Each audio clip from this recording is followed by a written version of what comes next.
Relevant relevant का एक मतलब होता है प्रासंगिक या संबंधित। मतलब कि जो घटना हो रही है या जिस मुद्दे पर चर्चा हो रही है उससे कुछ जुड़ा हुआ हो, उससे रिलेटेड हो, तो उसे रेलेवेंट कहेंगे। जैसे कि मान लीजिए क्लास में कोई टीचर कुछ पढ़ा रहे हैं और किसी स्टूडेंट ने कोई क्वेश्चन पूछा और वो क्वेश्चन उस टॉपिक से ही जुड़ा हुआ हो, उससे ही रिलेटेड हो, तो कहेंगे कि क्वेश्चन रेलेवेंट है। इसका दूसरा मतलब होता है उचित या उपयुक्त। मतलब कि कुछ ऐसा जो किसी खास स्थिति के लिए सुटेबल हो या यूजफुल हो। जैसे मान लीजिए किसी ने टीचर ट्रेनिंग की हुई है तो उसकी ये ट्रेनिंग रेलेवेंट है उसके लिए। अगर वो टीचिंग लाइन में ही जाता है, अगर वो टीचर की ही जॉब करता है फ्यूचर में, तो उसकी ये ट्रेनिंग उसके लिए रेलेवेंट है।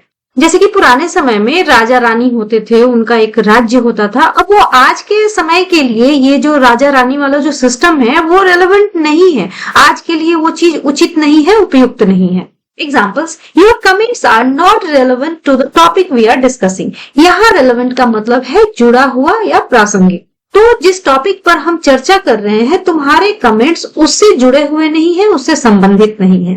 Her experience in marketing is highly relevant to the new project. यहाँ पे relevant का मतलब है उपयोगी।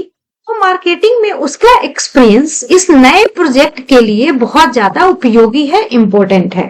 The investigating team is looking for the documents relevant to the case. Looking for का मतलब होता है किसी चीज को ढूंढना या पता करना। इन्वेस्टिगेटिंग टीम उन डॉक्यूमेंट्स को ढूंढ रही है जो इस केस से जुड़े हुए हैं या फिर जो इस केस के लिए उपयोगी हैं। यहाँ पे रेलेवेंट का दोनों ही मतलब हो सकता है। इसके सिनोनिम्स होते हैं पर्टिनेंट, जर्मेन एंड सिग्निफिकेंट।